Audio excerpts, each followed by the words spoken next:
Réponse. Il était une fois, dans un pays lointain, un charmant couple qui vivait heureux. Un jour, la femme annonça à son mari une bonne nouvelle. Ils allaient avoir un enfant. L'homme était si heureux de savoir qu'il allait être père qu'il lui dit qu'il ferait n'importe quoi pour lui faire plaisir.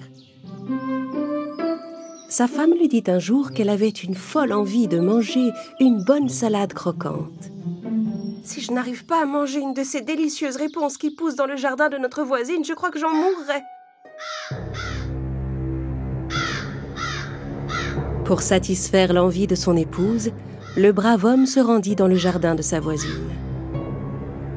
Mais ce qu'il ignorait, c'est que leur voisine était en réalité une dangereuse sorcière, nommée Kélia.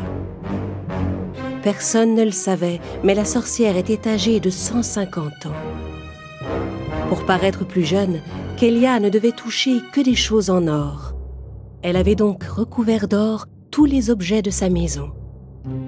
Les assiettes et les plats, les couverts, les bouteilles et les lampes, et même les sièges où elle s'asseyait. Tout était recouvert d'or. Ce soir-là, elle entendit frapper à sa porte.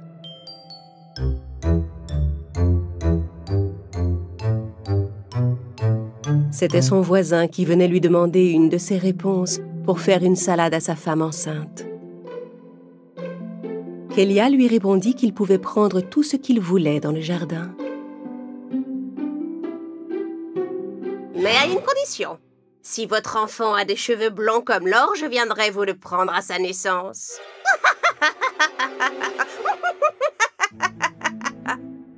L'homme ne savait pas quoi faire, mais pour ne pas laisser dépérir sa femme, il prit le risque d'accepter et pria pour que son enfant n'ait pas les cheveux blonds.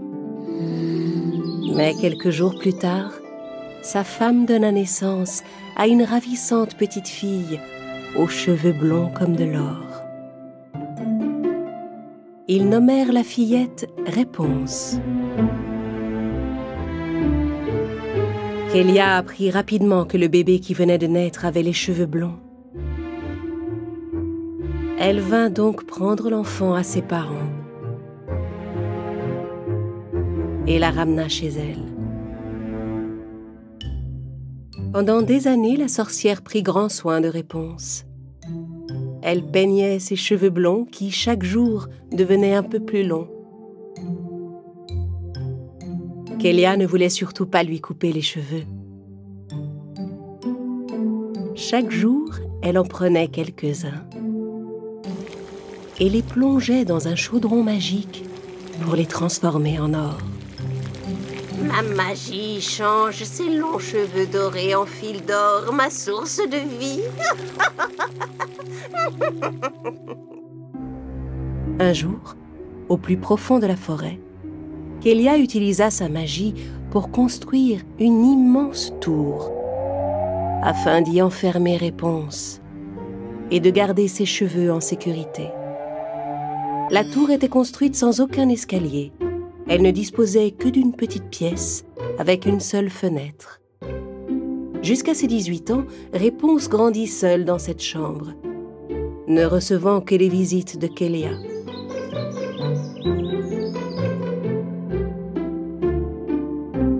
Chaque fois que la sorcière voulait monter la voir, elle appelait du bas de la tour.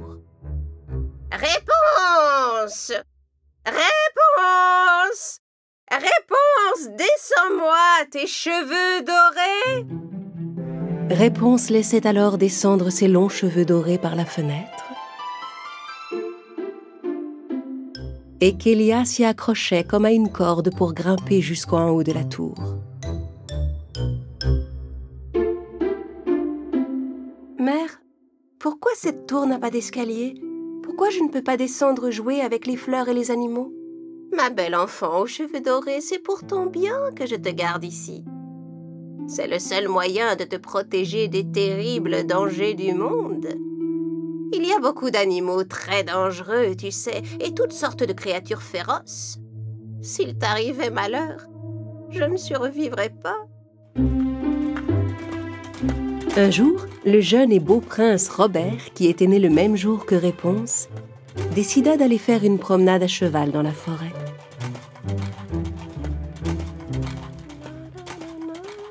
Soudain, le prince entendit une voix qui chantait et s'arrêta pour écouter. Cette voix? Qui peut avoir une si belle voix? En se laissant guider par cette mystérieuse voix, il finit par arriver devant la tour où habitait Réponse. Quand il vit la jeune fille chanter à sa fenêtre, il tomba aussitôt amoureux d'elle.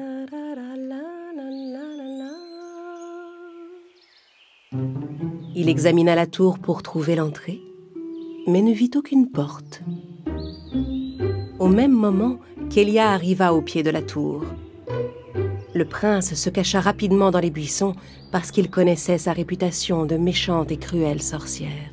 Ça alors? C'est la sorcière Kélia? Mais qu'est-ce qu'elle peut bien faire par ici? Réponse! Réponse! Réponse! Descends-moi tes cheveux dorés. Réponse laissa tomber ses longs cheveux jusqu'en bas et Kélia commença à grimper.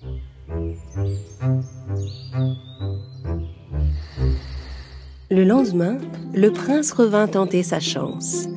Arrivé au pied de la tour, il s'efforça d'imiter la voix de la sorcière et appela. Réponse! Réponse! Réponse! Descends-moi tes cheveux dorés! Réponse trouva la voix un peu bizarre, mais fit tout de même descendre ses cheveux. Le prince Robert grimpa rapidement le long de la chevelure, curieux de rencontrer celle qui chantait d'une si belle voix. Il s'en est fallu d'un cheveu. Réponse fut effrayée en voyant cet inconnu. Mais qui êtes-vous? Comment êtes-vous monté? Prince Robert, j'ai pensé que vous aviez des problèmes à cause de cette sorcière. Je suis Réponse. Je ne vous connais pas. Ma mère dit que les étrangers sont de dangereuses créatures. Allez-vous-en d'ici. Regardez, est-ce que j'ai l'air d'une dangereuse créature? J'ai entendu votre voix et j'ai juste voulu savoir ce que cette sorcière manigançait. En fait, je suis venu vous sauver. Les paroles du prince attendrirent le cœur de Réponse, qui se sentait maintenant rassuré. Réponse, voulez-vous venir avec moi pour voir des fleurs, marcher dans la forêt et croiser des tas de charmants animaux? Réponse rêvait depuis des années de découvrir le monde. Elle accepta bien volontiers la proposition du prince. J'ai une idée, pour qu'on puisse redescendre tous les deux de la tour. Le lendemain, en arrivant au pied de la tour, la vilaine sorcière Kélia s'apprêtait à appeler Réponse quand elle se rendit compte que la longue chevelure pendait déjà le long du mur. Tiens, j'imagine qu'elle m'a vu arriver de loin et qu'elle a descendu ses cheveux pour que je monte. Kélia commença à grimper le long de la chevelure. Quand elle entendit un cheval hennir dans la forêt, elle pensa qu'un cavalier passait tout près mais ne s'en soucia pas et reprit son ascension, pressée de retrouver Réponse. Quand elle arriva au niveau de la fenêtre, elle fut sous le choc. Réponse avait disparu, elle avait coupé ses cheveux et s'était enfuie de la tour. Mon or! Non! Mon or! Mon cher or est parti!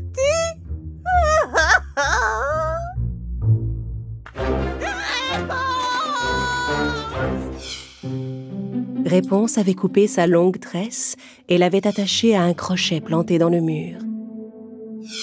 De cette façon, elle avait pu descendre de la tour avec le prince. Kélia, seule dans la tour, toucha désespérément les cheveux coupés de Réponse. Oh non! Non, non, non! Avec des cheveux coupés, ça ne marche pas. Les cheveux sans vie ne peuvent pas se changer en or. Ah, je ne peux pas survivre sans l'or de cette chevelure. Ah! Pendant ce temps, le prince Robert amena Réponse au château de ses parents. Il expliqua ce qui s'était passé à son père et à sa mère. Le roi lui dit qu'il avait entendu parler d'une certaine Réponse, fille d'un couple de fermiers de la région. Le prince accompagna sans tarder la jeune fille jusqu'à la maison des fermiers qui avaient perdu leur petite Réponse. Dès qu'ils aperçurent Réponse, son père et sa mère reconnurent leur fille bien-aimée. Ma fille, tu es là, enfin. Cette vilaine sorcière était venue t'arracher à nous. Tant d'années ont passé, mais tu es enfin revenue dans ta vraie famille. Réponse était tellement heureuse de retrouver sa vraie famille. Quant à la vilaine sorcière Kélia, elle ne pouvait se résoudre à perdre son précieux or. Je te retrouverai, Réponse. Où qu'il soit, je retrouverai les cheveux qui se changent en or.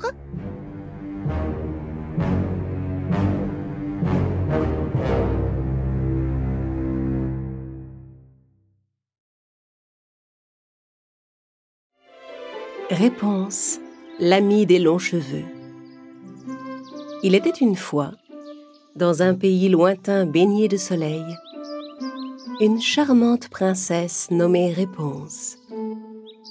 Elle vivait avec son bien-aimé, le prince Robert, dans le plus beau château du pays.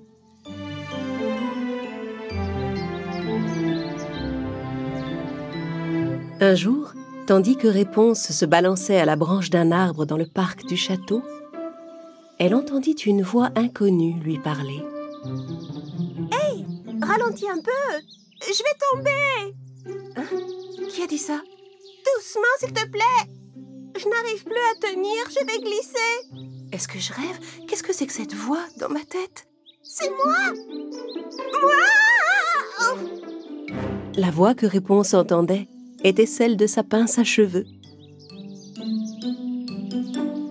Est-ce que c'est toi qui m'as parlé? Bien sûr que c'est moi, tu as cru que tu devenais folle? La petite pince à cheveux s'éloigna tranquillement en sautillant, et Réponse, qui n'avait jamais vu de pince à cheveux parler, décida de la suivre. Dis-moi, est-ce que tu as un nom? Bien sûr que oui, Clapsy. Mais alors, tu as toujours été capable de parler, Clapsy? Oui, toujours. Je pouvais parler, mais pas à toi. Et pourquoi ça? La petite Clapsy s'arrêta et commença à raconter à Réponse toute son histoire. Avant, moi aussi, j'étais une belle jeune fille, comme toi. Bien sûr, mes cheveux n'étaient pas aussi longs et blonds et soyeux que les tiens. Enfin, un jour, je suis allée me promener dans la grande forêt pour y cueillir des mûres. Tu es allée te promener seule dans la grande forêt? Oui, mais arrête de m'interrompre, s'il te plaît. J'y suis allée pour trouver le mûrier géant et j'ai commencé à cueillir des mûres. Mais tout à coup, j'ai été éblouie par une lumière étrange en pleine forêt. Je me demandais bien d'où elle pouvait provenir et je me suis approchée pour voir. Et là, juste devant moi, j'ai vu une très vieille femme en compagnie d'une fillette. Et cet enfant, c'était toi, Réponse. La femme lavait tes cheveux brillants avec l'eau d'un ruisseau qui traversait la forêt. Et quand la vieille a plongé ta chevelure dans le ruisseau, des billes d'or se sont formées dans l'eau comme par magie. Elle a pris une des billes d'or dans sa main et a murmuré quelque chose. Là, la bille s'est soudain transformée en un éventail d'or. En agitant l'éventail devant son visage pour se rafraîchir, la femme a commencé à rajeunir. Je n'en croyais pas mes yeux. Je me suis avancée vers elle et elle s'est brusquement tournée vers moi. « Qu'est-ce que tu fais là, toi? Qu'est-ce que tu as vu exactement? Dis-le-moi !» Les cheveux de la petite se changent en or. J'ai dit. Alors la vieille femme, qui paraissait jeune, m'a changé en pince à cheveux. Qu'est-ce que vous m'avez fait? Oh non! Non, non, non! Oh! À partir partir de maintenant, petite pince à cheveux, tu seras la gardienne des cheveux de ma petite réponse. C'est vrai? Alors, tout ça s'est arrivé à cause de moi? Nous devons briser ce sortilège. Non, c'est la faute de cette méchante sorcière Kélia. Maintenant, elle seule sait comment je peux retrouver ma forme humaine. Réponse et Clapsy décidèrent de se rendre ensemble à la tour où vivait la sorcière Kélia. Après un bon moment de marche, au cœur de la forêt, elles arrivèrent au bord d'une rivière. Pour traverser la rivière, Réponse fabriqua une sorte de radeau avec ses longs cheveux.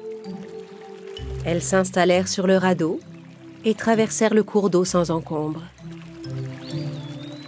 Puis elles continuèrent leur chemin à travers l'épaisse forêt et arrivèrent enfin près de la haute tour. Nous y sommes, la tour où j'ai passé tant d'années. Mais comment tu comptes t'y prendre pour monter? Eh bien, commençons par faire un repérage à distance. Réponse accrocha Clapsy tout au bout de ses cheveux. De part et d'autre, elle fixa 2 grandes feuilles pour faire une sorte de cerf-volant. Puis elle lança l'extrémité de sa chevelure en l'air, en direction du haut de la tour. Et hop! Bon vol, petite pince à cheveux! Portée par le cerf-volant, Clapsy s'envola dans les airs jusqu'à la fenêtre et regarda à l'intérieur. Elle vit tout d'abord un balai ensorcelé qui balayait tout seul le sol de la pièce. Puis elle vit Kélia s'approcher et parler au balai. Balai, mon balai, toi, mon petit balai en or, dis-moi comment je peux retrouver les cheveux de Réponse. Il faut absolument que je les retrouve, tu m'entends? Je ne pourrai pas survivre plus longtemps sans mon or. Ne soyez pas triste, ma maîtresse. Si vous voulez revoir ces beaux cheveux, il vous suffit de regarder par la fenêtre. Clapsy plongea aussitôt vers le sol pour se cacher. Ah, ton esprit aussi a été balayé, petit balai. Non, je dis la vérité, maîtresse. Si vous ne me croyez pas, regardez par vous-même. Effrayée, Clapsy raconta à Réponse que le balai l'avait vue. Kélia alla à la fenêtre sans grande conviction, et quand elle regarda en bas, elle aperçut Réponse et Clapsy qui s'enfuyaient. Non! Attends! Ne t'en vas pas! J'ai changé! Je ne suis plus comme avant, je t'assure! Réponse s'arrêta un instant. Clapsy, tu entends? Elle dit qu'elle a changé. Elle nous aidera peut-être? Mais comment? Réponse retourna vers la tour avec Clapsy. Kélia enfourcha son balai magique et vola jusqu'à elle. Dès qu'elle vit les cheveux dorés de Réponse, ses yeux se mirent à briller. Elle s'avança vers Réponse pour tenter de toucher ses cheveux. N'approche pas trop, Kélia. Tu m'as tellement manqué, ma petite Réponse. Approche-toi, mon enfant, laisse-moi toucher tes cheveux, rien qu'un instant. Je te propose un marché, Kélia. Je vais te donner quelques-uns de mes cheveux, mais en échange, tu rendras à Clapsy sa forme humaine. Ah, oui, bien sûr, c'est d'accord. Maintenant, Réponse. Offre-moi tes magnifiques cheveux d'or. Réponse prit quelques cheveux et les tendit à Kélia. La sorcière saisit les cheveux et... Enfin, je retrouve les cheveux d'or qui me rendent ma jeunesse. Allez, maintenant c'est mon tour. Rends-moi ma forme humaine. Kélia remonta sur son balai et en s'envolant dans les airs, leur cria « Tu dois trouver le moyen de faire rire le dragon qui vit derrière la montagne aux 7 sommets. Ce n'est que comme ça que tu pourras redevenir humaine. » Un dragon derrière la montagne aux 7 sommets? Si Kélia nous a dit la vérité, nous le trouverons, ce dragon Clapsy. Tu es prête? Alors en route. Maîtresse, c'est vrai qu'il existe un dragon qui vit dans ces montagnes? Bien sûr que non, voyons. Avec Clapsy bien accroché dans ses cheveux, Réponse se mit en route vers les montagnes où l'attendait une nouvelle aventure.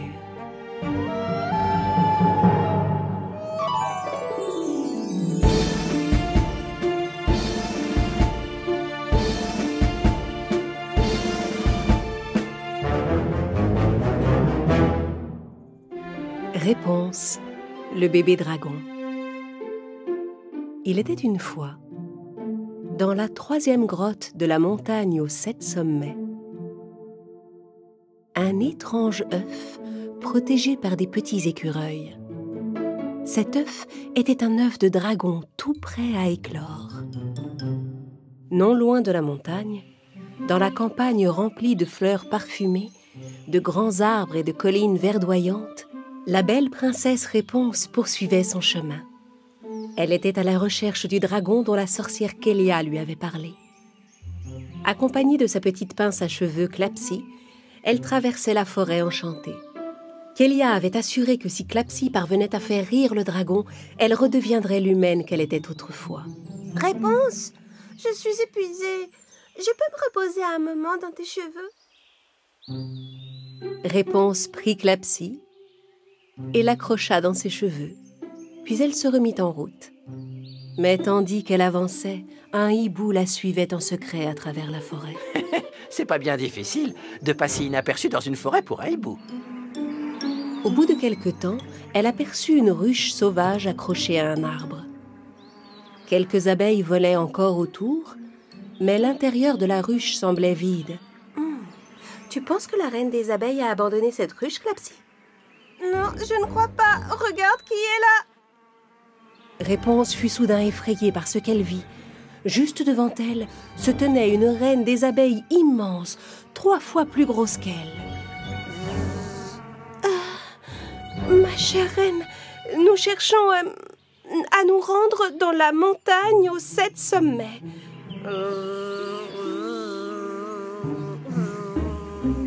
Oui, tout à fait.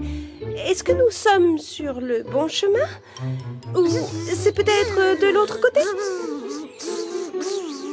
Je crois qu'on est dans la bonne direction. Allons-nous-en d'ici, Réponse. Merci beaucoup, chère reine. J'espère que vous aurez beaucoup de miel cette année.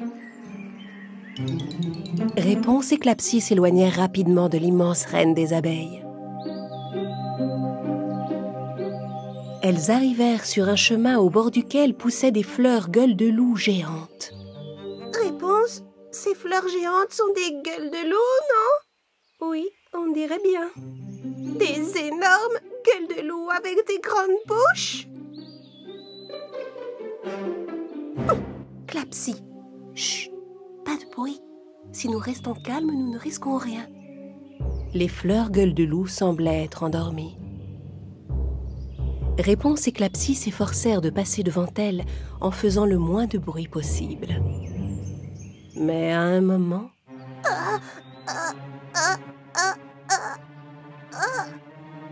Réponse essaya d'empêcher Clapsy d'éternuer en couvrant sa bouche de ses cheveux. Mais ce ne fut pas suffisant. Oh non, elles vont se réveiller. Réveillée par l'éternuement de Clapsy, une des gueules de loup commença à bouger. Elle étira sa tige et approcha sa grosse tête de Réponse, qui n'osait plus bouger, effrayée. Puis la gueule de loup ouvrit son énorme bouche, s'apprêtant à engloutir la pauvre Réponse.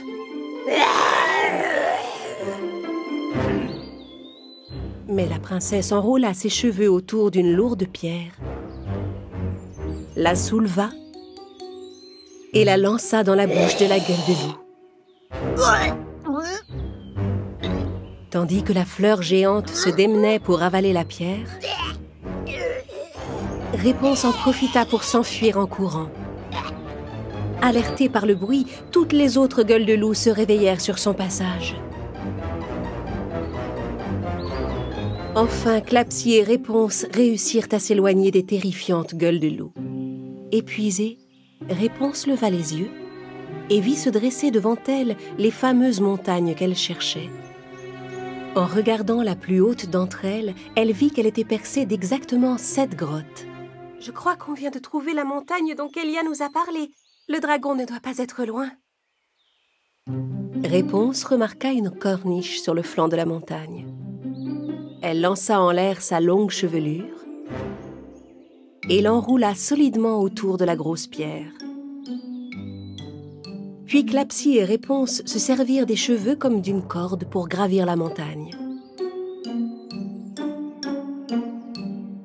Quand elles arrivèrent enfin devant la 3e grotte, elles découvrirent 3 adorables petits écureuils.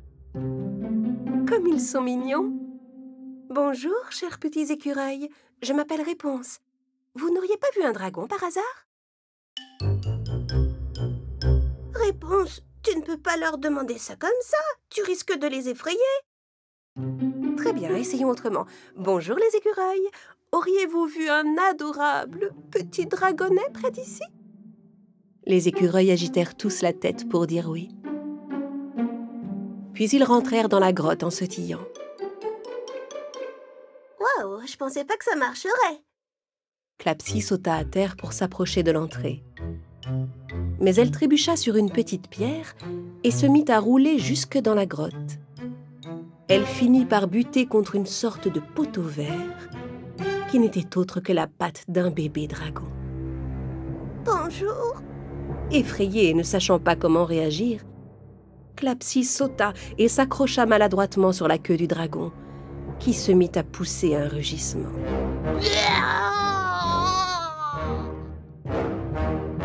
On l'a trouvé! On a trouvé le dragon dont Kélia nous a parlé. Je n'arrive pas à y croire. Voyant que Réponse se réjouissait, Clapsy se décida à relâcher la queue du dragon. Le bébé dragon se pencha en avant pour examiner Clapsy de plus près. Je crois qu'il ne m'aime pas beaucoup. Mais si, voyons, je pense que son problème, c'est qu'il ne sait pas comment s'exprimer, n'est-ce pas, petit dragon? Et si on te donnait un nom? Drago! Il est adorable. Tu ferais mieux d'être amie avec lui, Clapsy. Rappelle-toi, tu dois trouver un moyen de le faire rire. Mais le petit dragon n'appréciait pas beaucoup Clapsy, parce qu'elle lui avait fait mal à la queue. Clapsy entreprit d'ébouriffer les cheveux de Réponse pour lui faire une drôle de tête.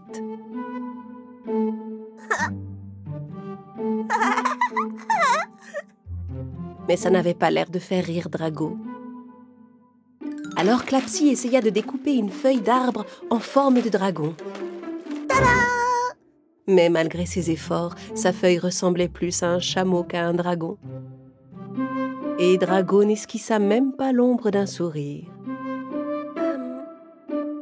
Peut-être qu'il a faim et n'est pas d'humeur à rire. À ton avis, qu'est-ce que les dragons aiment manger? Des fruits du dragon? Bien joué. Alors allons chercher des fruits du dragon, tu veux? Après ça, je t'emmènerai dans mon château. Le bébé dragon commençait à beaucoup aimer la princesse Réponse et accepta avec joie d'aller dans son château. Mais non loin de là, le vilain hibou continuait de les épier. C'était le hibou de la méchante sorcière Xena.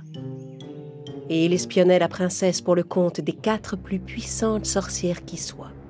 Kélia, Xena, Grimhilde et Vega. Il alla les trouver pour leur parler du petit dragon.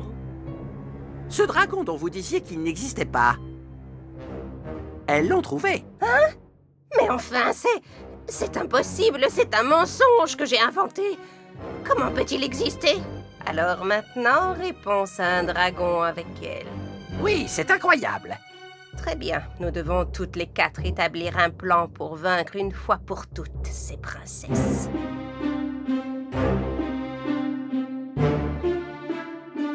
Plus un instant à perdre.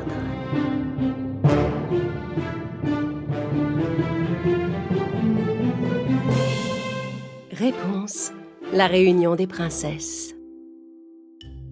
Il était une fois, par une soirée d'automne sombre et froide, 4 puissantes sorcières qui s'étaient associées, Xena, Kélia, Grimhilde et Vega. Et moi alors? Je suis là pour décorer. Faut pas m'oublier. Et leur vilain hibou. Elle s'était jurée de détruire chaque princesse au grand cœur qui vivait dans le monde et de faire régner le mal et la cruauté.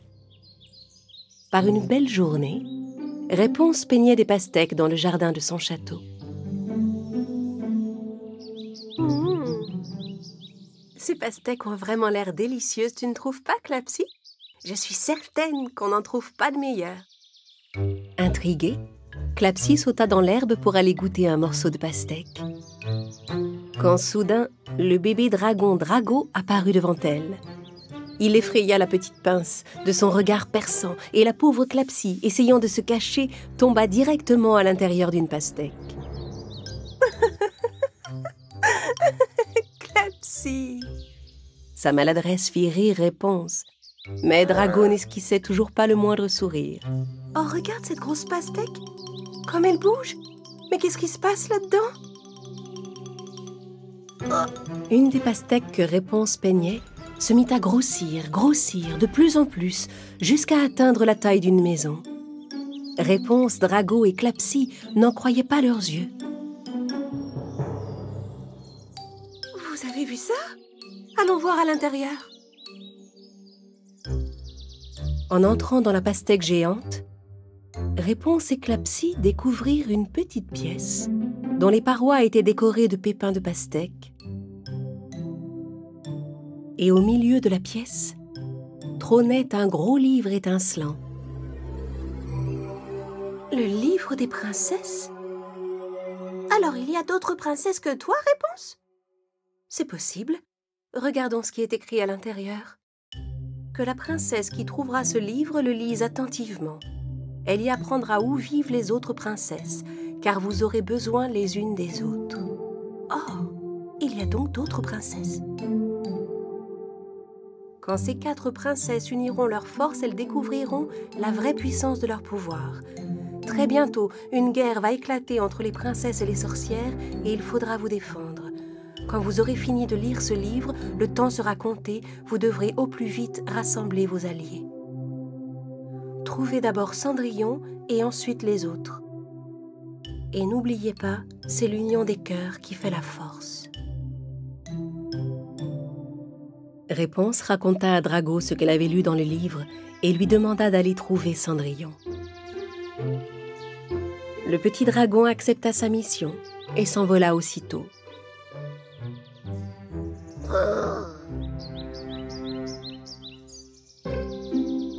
Au bout de quelque temps, il atterrit dans le parc d'un château où il trouva les 2 souris, Cheddar et Mozzarella. Il leur transmit le message de Réponse qui donnait rendez-vous à toutes les princesses sous le grand phare.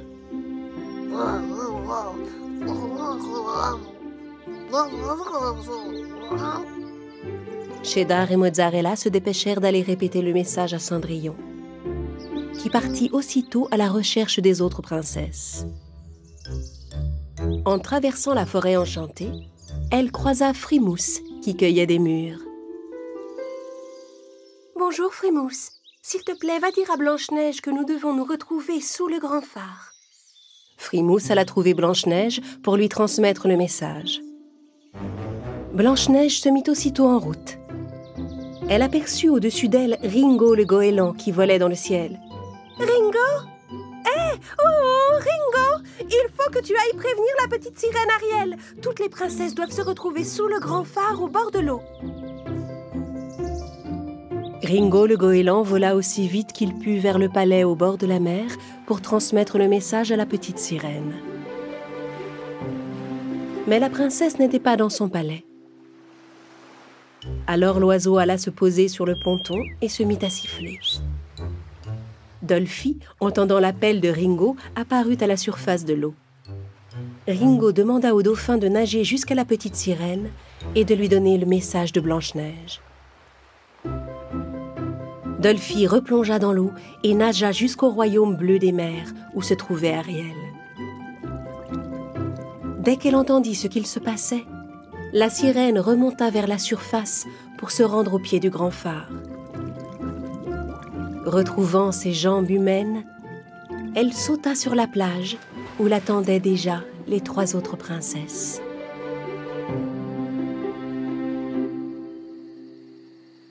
Bonjour, je suis Ariel, la petite sirène. Alors, c'est vous les autres princesses?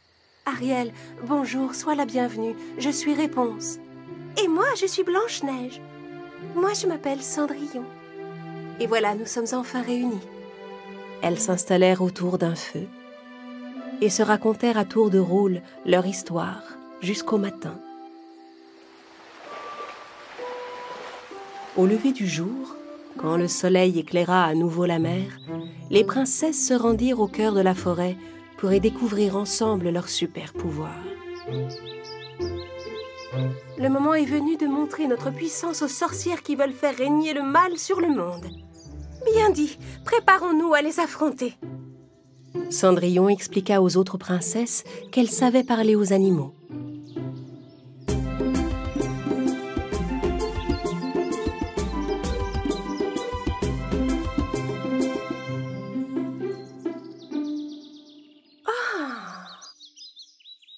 Mais alors, ça veut dire que tu pourrais parler avec Drago, mon petit dragon? Tu as un ami dragon? C'est incroyable! Mais c'est génial! Drago s'avança timidement. Bonjour, alors c'est toi Drago? Tu sais parler mon langage? Oui, je suis ravie de te connaître. Waouh! Tu peux vraiment parler avec les animaux? Et toi, quel est ton pouvoir, Ariel? Eh bien, moi je suis capable de déplacer les objets et les gens à distance. La petite sirène ferma les yeux et joignit ses deux mains en se concentrant. Avec la lueur qui s'en dégagea, elle souleva les princesses sans les toucher. Les 3 princesses étaient très impressionnées par ce pouvoir. Ariel les redéposa sur le sol. Cendrillon s'avança alors de quelques pas et trébucha sur une pierre. Ah! Ma cheville! Je me suis fait mal à la cheville! Blanche-Neige s'approcha de son amie et posa ses 2 mains sur la cheville de Cendrillon.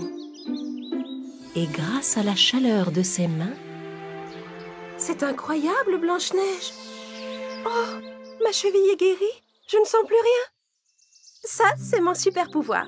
Avec la chaleur de mes mains, je peux guérir les blessures. Enfin, Réponse murmura une formule magique à ses cheveux. Et elle les projeta dans les airs. Sa chevelure soyeuse et dorée se sépara en 4 mèches. Chaque mèche se courba au-dessus d'une princesse et versa sur elle une poussière d'or.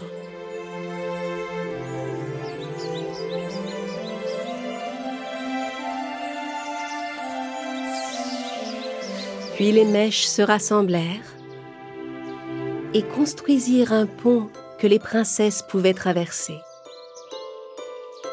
Voilà, mon super pouvoir, c'est que je peux contrôler mes cheveux. Waouh! C'est un pouvoir merveilleux. Blanche-Neige, la petite sirène Ariel, Cendrillon et Réponse sentirent qu'en associant leurs pouvoirs, elles seraient capables de vaincre les vilaines sorcières. D'un côté, il y avait maintenant 4 princesses au grand cœur, et de l'autre, 4 méchantes sorcières prêtes à les attaquer. Et moi aussi, ne l'oublions pas. Et un vilain hibou. Mais rappelle-toi, hibou, dans les contes de fées, les gentils gagnent toujours à la fin. Bon, ça suffit, je m'en vais. Réponse et les princesses contre les méchantes sorcières.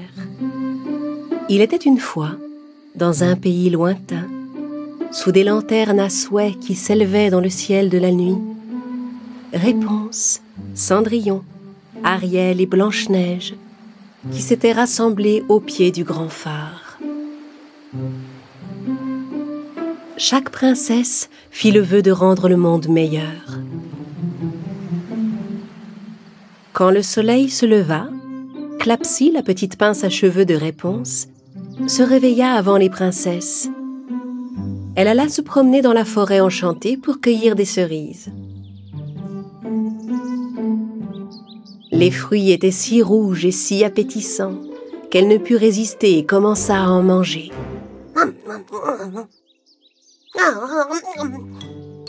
C'est tellement délicieux! À cet instant, Clapsy aperçut un petit faon qui sortait d'un buisson en boitillant. Bonjour petit fan, tu as mal à la patte? Viens avec moi, je connais quelqu'un qui pourra s'occuper de toi. Clapsy se retourna et se mit en route quand quelque chose changea dans le regard du faon. Ses yeux devinrent rouges tout à coup. Mais Clapsy ne remarqua rien de cet inquiétant changement et conduisit le faon à Blanche-Neige. Blanche-Neige avait un pouvoir magique qui pouvait guérir les blessures. Quand la princesse s'approcha du faon pour soigner sa patte, le petit animal à l'air innocent se transforma aussitôt en la méchante reine Grimhilde. En voyant Grimhilde apparaître, Blanche-Neige fut effrayée. « Grimhilde, comment m'as-tu retrouvée ?» En guise de réponse, Grimhilde agita ses bras pour jeter un sort et soudain, le sol s'ouvrit sous les pieds de la princesse. Blanche-Neige tomba au fond du gouffre.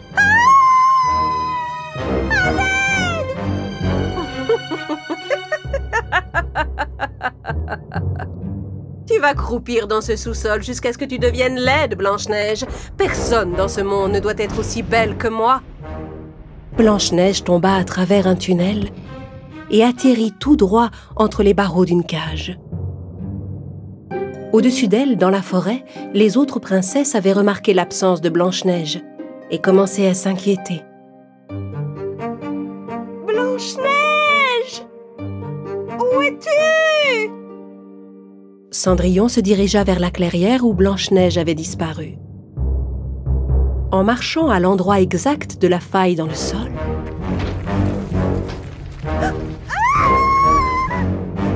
elle tomba à son tour dans la cage. Pendant ce temps, en allant voir sur la plage, Ariel remarqua un coquillage qui apportait un message pour elle. Elle le ramassa et le porta à son oreille. Quoi? Elles sont retenues prisonnières sous la terre? Ariel rendit le coquillage aux vagues de l'océan et retourna immédiatement dans la forêt enchantée. Au même moment, Réponse et Clapsy arrivèrent sur le lieu où Blanche-Neige avait disparu. Oh! Blanche-Neige! Mais où es-tu passée? Tu es partie sans nous prévenir? Réponse! Attends, la dernière fois que je l'ai vue, elle était juste ici. Oh! À peine avait-elle prononcé ces mots que le sol s'ouvrit de nouveau. Réponse était sur le point de tomber quand Ariel, qui courait vers elle, comprit ce qui se passait et utilisa son pouvoir pour empêcher la chute de Réponse. Soulevée par une bulle protectrice, Réponse fut déposée délicatement sur la terre ferme. Quand Ariel arriva enfin devant Réponse, le gouffre dans le sol était encore grand ouvert et des voix désespérées s'en échappaient. Nous sommes pris au piège. En entendant l'appel de ses amis, Réponse fit descendre ses longs cheveux dans le fond du gouffre. Ariel se laissa glisser le long des cheveux, comme le long d'une corde, et arriva jusqu'en bas. Nous sommes là, mes amis. Ne vous en faites pas. Ariel, attention derrière toi. Quand Ariel se retourna, elle vit Vega et Grimhilde qui s'avançaient vers elle. Vega, comment es-tu arrivée jusqu'ici? On dirait que tu as oublié la puissance de mes pouvoirs, Ariel. Prenant Ariel par surprise, Vega commença à lui lancer ses boules d'encre empoisonnées avec ses tentacules. Pour se protéger, Ariel dressa devant elle un bouclier magique. Pendant ce temps, à la surface, Drago, le bébé dragon de Réponse, avait mangé tellement de fruits du dragon qu'il grandit jusqu'à devenir un énorme dragon.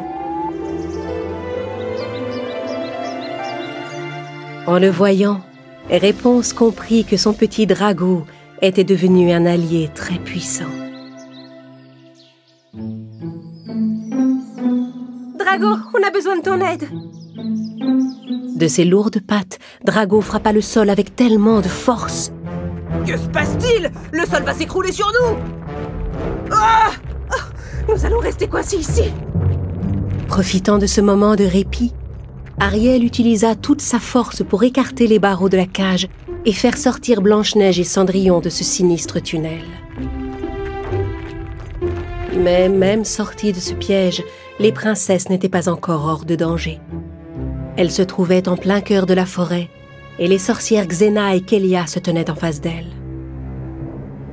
Fidèle balai, mon petit balai. Avec ce tas de pierres, fais un monstre géant pour gagner cette guerre.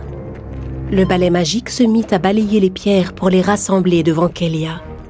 Xena utilisa alors ses puissants pouvoirs pour donner vie à un terrible géant de pierre. Le monstre de pierre se précipita vers les princesses pour les écraser. Mais Réponse lança ses cheveux et les enroula comme une corde autour des jambes du géant. Elle réussit à le faire tomber. Mais le monstre n'était pas encore vaincu. Il se redressa et se remit à courir. Je n'arriverai pas à l'arrêter. La sirène Ariel essaya d'utiliser son pouvoir pour soulever le géant et lui faire changer de direction. Mais elle n'y parvint pas.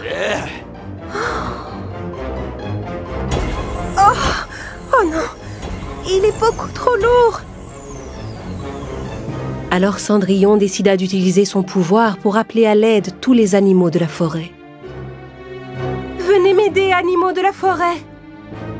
Le géant de pierre approchait et s'apprêtait à les écraser quand, planant dans le ciel, il aperçut un grand et puissant dragon. Drago fonça vers le monstre et projeta sur lui une énorme flamme. Le géant perdit l'équilibre et tomba par terre, mais il n'était même pas blessé. Quand Drago lui lança à nouveau une de ses puissantes flammes, le monstre détacha une pierre de son bras et la projeta vers le dragon. Heureusement, Ariel parvint à contrôler la pierre et à l'empêcher de frapper leur ami. Drago était furieux. Il saisit le monstre entre ses griffes et alla le jeter du haut d'une falaise.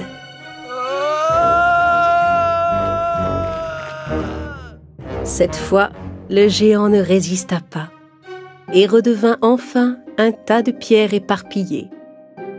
Les sorcières assistaient de loin à toute la scène. Effrayées par le pouvoir des princesses et de leurs dragons, elles décidèrent enfin de s'enfuir. Vous ne pouvez pas nous vaincre quand nous sommes unis, sorcières. Nous avons des animaux, un dragon et des super pouvoirs. Mais surtout, notre cœur est rempli d'amour. Toutes les princesses grimpèrent sur le dos de Drago et s'envolèrent vers le grand phare au bord de l'océan.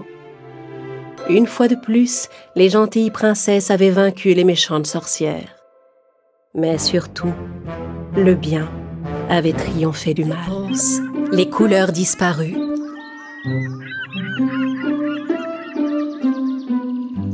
Il était une fois une ravissante jeune fille nommée Réponse. Ses cheveux étaient si longs que quand elle était couchée dans son lit, il pouvait courir sur le sol jusqu'en dehors de sa chambre.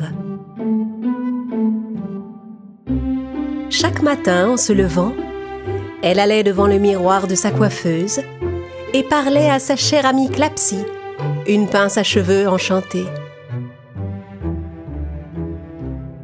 Bonjour, petite Clapsy.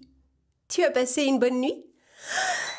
Oui, mais à vrai dire, j'aimerais bien dormir encore un peu. Tu ne veux pas qu'on aille au jardin cueillir quelques fruits? Il fait un temps magnifique, on devrait en profiter. Et je ne peux pas grimper aussi bien que toi, tu sais bien. Alors tu viens? Mais si, voyons, tu peux très bien grimper dans l'arbre sans moi. Serre-toi de tes cheveux. Très bien. Réponse reposa Clapsy sur la coiffeuse pour la laisser dormir et sortit seule dans le jardin. Il y avait un magnifique cerisier, plein de cerises si appétissantes qu'en les voyant, elle rougit de plaisir. Réponse s'aida de ses cheveux pour grimper dans l'arbre et s'installa sur une grosse branche pour commencer à manger des cerises.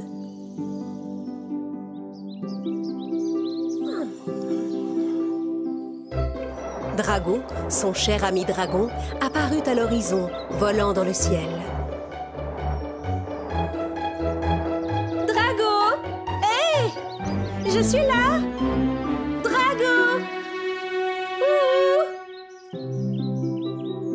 Drago se dirigea vers Réponse et atterrit sur le sol. Il semblait contrarié. Qu'est-ce que tu as, Drago? Quelque chose ne va pas? Drago donna à Réponse une fleur qu'il tenait dans sa bouche. Les fleurs sont toujours colorées, mais celle-ci était complètement grise. Ça alors, c'est étrange. Ce genre de fleur est tellement colorée d'habitude. Pourquoi celle-ci est si pâle et maladive? D'un signe de tête, Drago montra l'herbe qui se trouvait derrière Réponse. Elle se pencha pour regarder de plus près et vit que sa belle couleur verte était en train de disparaître. Mais qu'est-ce qui se passe? Est-ce qu'il y aurait quelque chose de toxique dans le sol? Tout à coup, des cerises se détachèrent de l'arbre et tombèrent à ses pieds. Et dès qu'elles furent par terre, leur belle couleur rouge s'effaça pour laisser la place à un étrange gris pâle. Oh non! Si on ne trouve pas très vite ce qu'il se passe, toutes les belles couleurs de la nature risquent de disparaître. Réponse se demandait comment elle pourrait sauver les couleurs de la nature. Mais au cœur de la forêt, la sorcière Kélia, qui vivait tout en haut d'une tour qui s'élevait jusqu'au ciel, préparait un terrible plan. Petit balai, mon fidèle balai magique. Tu vois comme ce sortilège contrarie notre chère Réponse? C'est amusant, non?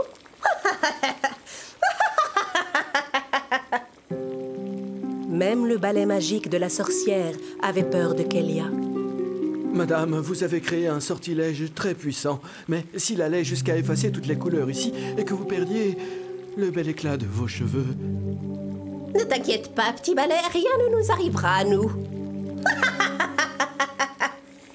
Maintenant, plongeons ces billes d'or dans ce chaudron magique. Kélia versa ses billes d'or dans son chaudron et le balai magique alla à la fenêtre pour regarder ce qu'il se passait. Partout, la forêt entière perdait ses belles couleurs. Les feuilles, les arbres et même les insectes. Kélia s'approcha à son tour et regarda son œuvre par la fenêtre. C'est parfait. En voyant cela, Réponse ne devrait pas tarder à venir me voir. Et quand elle sera là, petit balai, avec l'élixir spécial que j'ai là, nous l'emprisonnerons à nouveau dans cette tour. La vilaine sorcière Kélia attendait l'arrivée de Réponse. Réponse était en chemin avec son ami Clapsy. Oh non, tu as vu ça, Clapsy? Regarde ce qui arrive à cette belle forêt verte. Même le soleil est en train de perdre sa couleur. Je me demande si c'est un mauvais tour de Kélia. Oui, c'est triste de voir la forêt dans cet état. Mais tu n'as pas peur que la sorcière Kélia s'en prenne à nous si on va jusque là-bas? Non, ne t'en fais pas, on saura bien se défendre. De toute façon, nous n'avons pas le choix. Nous devons sauver les couleurs de la forêt. Oui, tu as raison, Réponse. Après avoir longuement marché à travers la forêt, Réponse et Clapsy arrivèrent au pied de la tour où vivait la sorcière. Kélia! Kélia! À l'intérieur, Kélia reconnut la voix et sut immédiatement que Réponse était là. Tu vois, petit balai, Réponse est en train de tomber dans mon piège. Allez, va! Vole jusqu'en bas et ramène-la. Le balai magique sortit par la fenêtre et descendit rejoindre Réponse. C'est Madame Kélia qui m'envoie. Monte, je vais t'emmener la voir. Réponse monta sur le balai qui s'envola jusqu'à la sorcière Kélia. Bienvenue chez toi, jolie Réponse aux cheveux dorés. Que me vaut le plaisir de cette visite? Kélia, toutes les couleurs de la nature disparaissent une à une. Si c'est toi qui es derrière tout ça, tu dois cesser immédiatement. Cessez! Non! Tu vois ce chaudron, Réponse? Il va continuer de mijoter jusqu'à ce que toutes les couleurs aient disparu. Réponse s'avança vers le chaudron bouillant.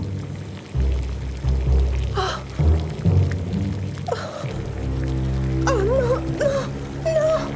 Pourquoi fais-tu une chose pareille? Kélia se glissa discrètement derrière Réponse et versa quelques gouttes de son élixir sur ses cheveux. Non! Arrête! Aussitôt, la belle chevelure dorée de Réponse commença à perdre toute sa couleur. Que se passe-t-il? Oh! Mes cheveux! Mais quoi? Mes cheveux!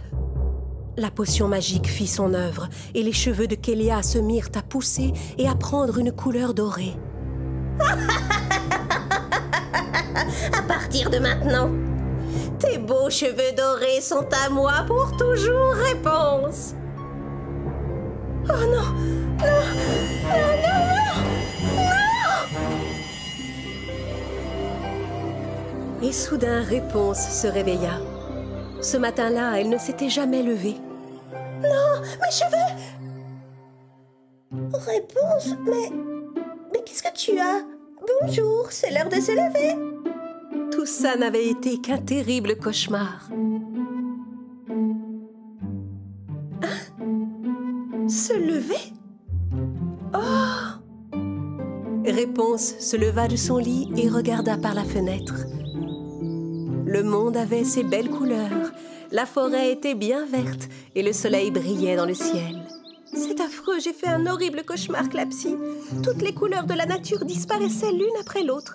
Les fleurs, l'herbe, les arbres. Et après ça, Kélia me volait mes cheveux pour remplacer les siens. Tu te rends compte?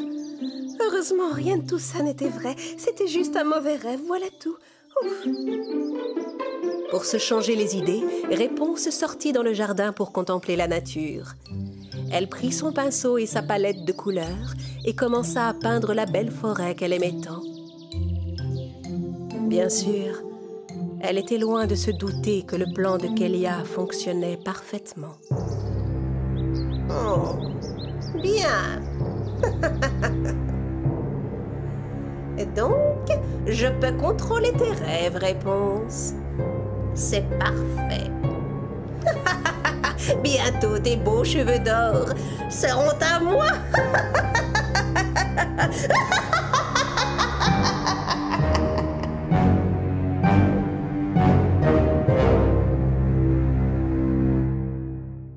Réponse sauve le nain Simplet.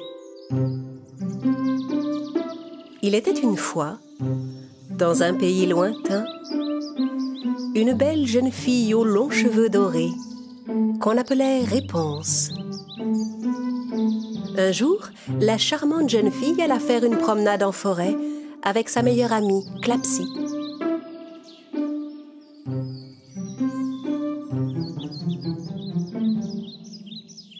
Tu sais, Clapsy, parfois je m'amuse à trouver des surnoms à toutes les jolies fleurs que je vois. Par exemple, celle-ci, c'est Barbe à Papa. Et tu vois cette jolie rose-là, c'est Rouge Lune. Tandis que Réponse et Clapsy s'amusaient à découvrir de nouvelles fleurs le long du chemin. Un peu plus loin dans la forêt, Simplet, un des amis de Blanche-Neige, appelait à l'aide. Oh, à l'aide! À l'aide! Au secours, je m'enfonce! Oh, regarde celle-ci, Réponse, si on l'appelait... Chut, chut, Clapsy, tu as entendu? À l'aide! Quoi? À l'aide! Aidez-moi, je vous en supplie! Quelqu'un a besoin de notre aide, Clapsy.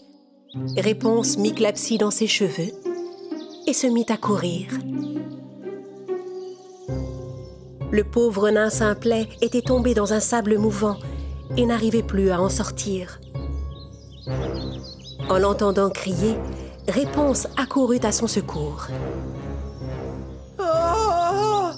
Hein? Le voilà, c'est lui. Tiens bon, nous allons te sortir de là. Réponse attrapa sa longue chevelure et la lança au nain comme une corde.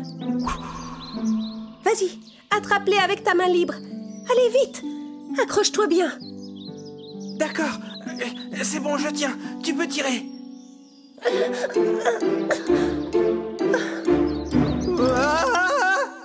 Grâce à Réponse, Simplet fut libéré du sable mouvant.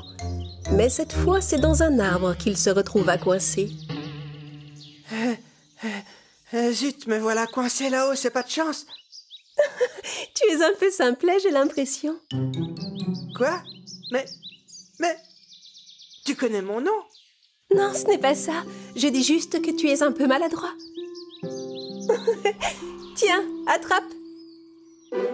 Simplet attrapa les cheveux de Réponse et se laissa glisser jusqu'en bas.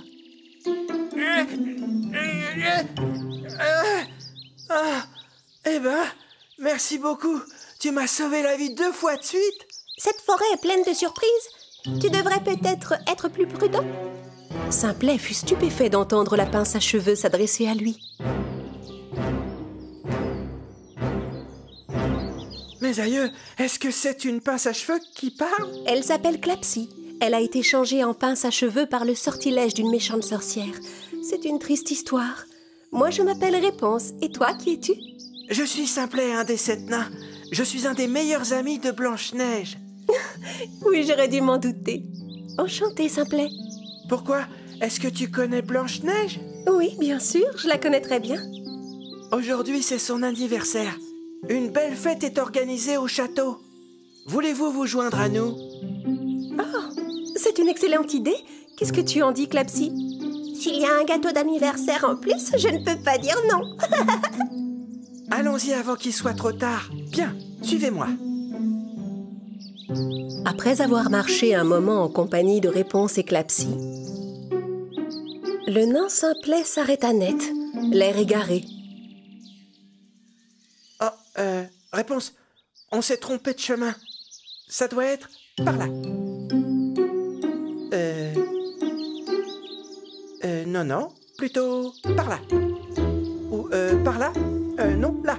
Je me souviens. Oui, enfin. Non, c'est par là. Oui, c'est par là.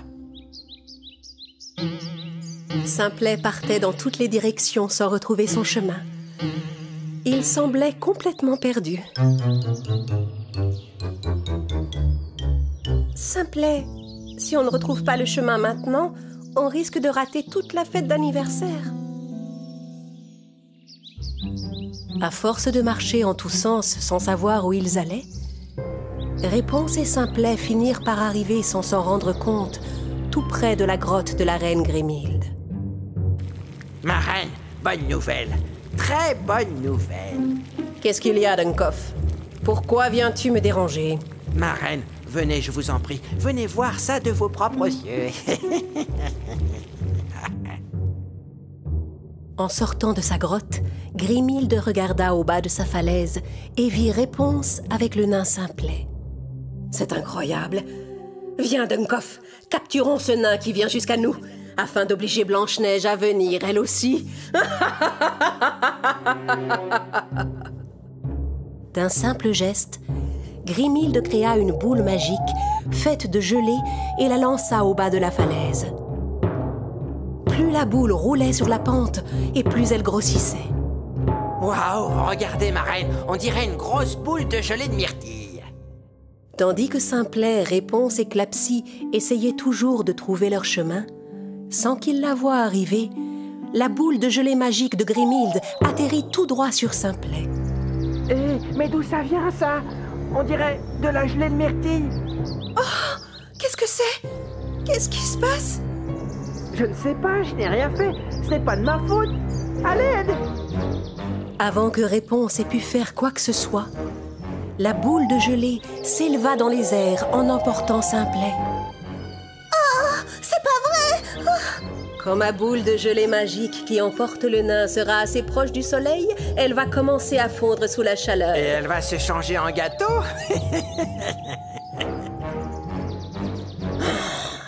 Non, Dunkoff!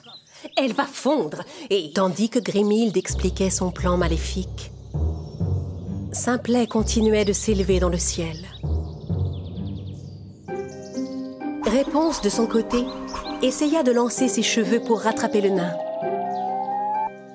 Elle essaya une fois, 2 fois, mais ne parvint pas à rattraper Simplet. Réponse, Drago. Il faut appeler Drago, lui seul pourra voler assez haut pour le rattraper. Voilà une excellente idée, Clapsy. Réponse jeta sa longue chevelure dans les airs et la balança à gauche et à droite. Drago, qui était en train de manger des fruits du dragon, reconnut le signal de Réponse. Comprenant qu'elle avait besoin de son aide de toute urgence, il s'envola aussitôt pour la rejoindre. Drago, Nous devons voler vers le soleil pour rattraper le pauvre nain Simplet. Réponse monta sur Drago et ils s'envolèrent en direction du soleil. Plus ils s'en approchaient et plus il faisait chaud. Mais malgré la chaleur qui l'accablait, le courageux Drago continuait de voler de toutes ses forces. Simplet était déjà si haut dans le ciel que la forêt lui paraissait toute petite. À l'aide! À l'aide! Je ne veux pas retomber dans la grotte de Grimhild! Au secours! Et quand la boule de gelée fut complètement fondue, Simplet se mit à tomber en chute libre.